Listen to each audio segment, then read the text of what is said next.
அன்பர் இயேசுவின் பரிசுத்த நாமத்தில் உங்களை வாழ்த்துகிறேன். இன்றைய வார்த்தை நம்மை குறித்த பிரதிபலிப்பு என்ற தலைப்பின் கீழாக ஜீவனுக்கு ஏதுவான கடிந்து கொள்ளுதலை ஏற்றுக்கொள்ளும் காது ஞானிகளிடத்தே தங்கும். நீதிமொழிகள் 15:31. தாவீது தன்னுடைய வாழ்க்கையில் தன்னுடைய பாவத்தை தானாகவே உணரக்கூடாத நிலையில் இருப்பதை காண்கிறோம். 2 சாமுவேல் 12ஆம் அதிகாரத்தில் நாத்தான் கூறிய கதையில் வரும் ஐஸ்வர்யவான் மீது குற்றம் கண்டுபிடிக்கும் தாவீது தான் அந்த மனிதனை போன்று குற்றவாளியாக இருக்கிறோம் என்பதை புரிந்து கொள்ளவில்லை. நீயோ அந்த மனிதன் என்று தீர்க்கதரிசி நேரடியாக அவனை சுட்டி காட்டி தாவீதின் பாவத்தை உணர்த்தினான். அதன் பின்புதான் தாவீது தன்னுடைய பாவத்தை அறிய முடிந்தது. கலிஃபோர்னியா என்ற பட்டணத்திலே ஒரு பெண் ஒரு கிளியை வளர்த்து வந்தாள்.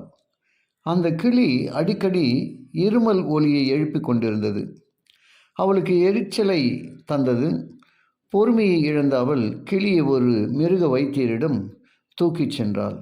கிளியை சோதித்த அவர் அது உடல் நலத்துடன் இருக்கிறது என்று கூறினார். கிளிக்கு இருமல் நோய் இல்லை, அது புகைப்பிடிக்கும் பழக்கமும் உள்ள அந்த பெண்ணின் இருமலைத்தான் பாவனை செய்கிறது என்று கண்டுபிடித்தார். அது அந்த பெண்மணிக்கு வியப்பத்தை தந்தது. பின்னர் இதை பற்றி சிந்தித்து பார்த்து அவள் தனது புகைப்பிடிக்கும் பழக்கத்தையே விட்டுவிட்டாள். இதை போலவே நாமும் கடைசியாகத்தான் நமது குறைகளை உணர்ந்து கொள்கிறோம். சில வேளைகளில் நாம் மற்றவர்களை பற்றி வெகுவாக குறை கூறுகிறோம். ஆனால் நாம் அவர்களிடம் காணும் குறை நமது சொந்த பலவீனத்தின் பிரதிபலிப்பே என்பதை உணர தவறு விடுகிறோம். நமது நண்பர்களும் நமது விரோதிகளும் நம்மை பற்றி என்ன நினைக்கிறார்கள் என்பதை நாம் உணர்ந்து கொள்வது முக்கியம். அவர்கள் நம்மை பற்றி கூறுவதை கவனிக்க வேண்டும். அப்பொழுது நாம் ஆலோசனைக்காரர் அணைகிறால் ஜெயம் கிடைக்கும்.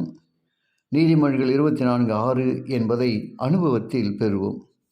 மற்றவர்களை பற்றி நாம் என்ன கூறுகிறோம் என்பதில் நாம் கவனமாக இருக்க வேண்டும். விமர்சனம் செய்வதை விட நாம் விமர்சிக்கப்படுவதை கேட்பதே புத்திசாலித்தனம். உலகம் ஒரு முகம் பார்க்கும் கண்ணாடி.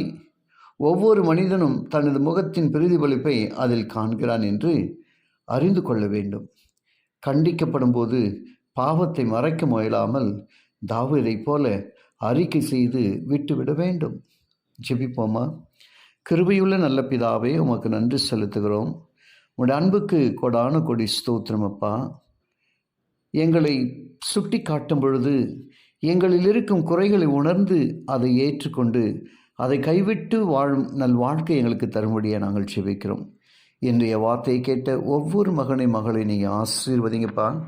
ஒவ்வொரு குடும்பத்தையும் ஆசீர்வதிங்க. இயேசுவின் வழியாக ஜெபிக்கிறேன் நல்ல பிதாவே. ஆமேன்.